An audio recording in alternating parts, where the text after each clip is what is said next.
Hi, it's me again with Corel Draw Tips and Tricks. And somebody emailed me that when they draw a rectangle and put corners on it with the ratio locked and type in like 1 inch, and then they expand it, it doesn't look the same corners.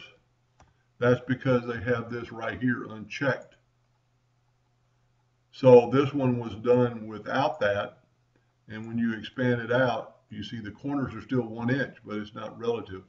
Where this one was drawn with, well, both of them were drawn without, I guess. So let's draw another one, and we'll have this checked.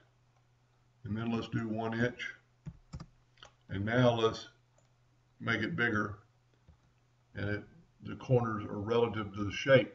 So my suggestion is always if you're making this, make it the size you want. Let's say we want it, let's unlock the ratio here. Let's make it 8 by 3, or by 3.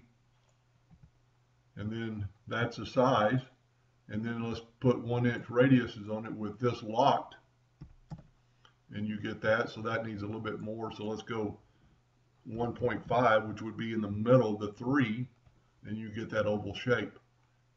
And depending whether you have this, it's kind of hard to see if that's checked on or not.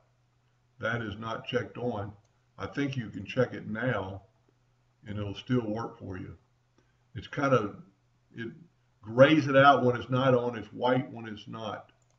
You can see it's not really there, and then you hit it as white. So white means it's on.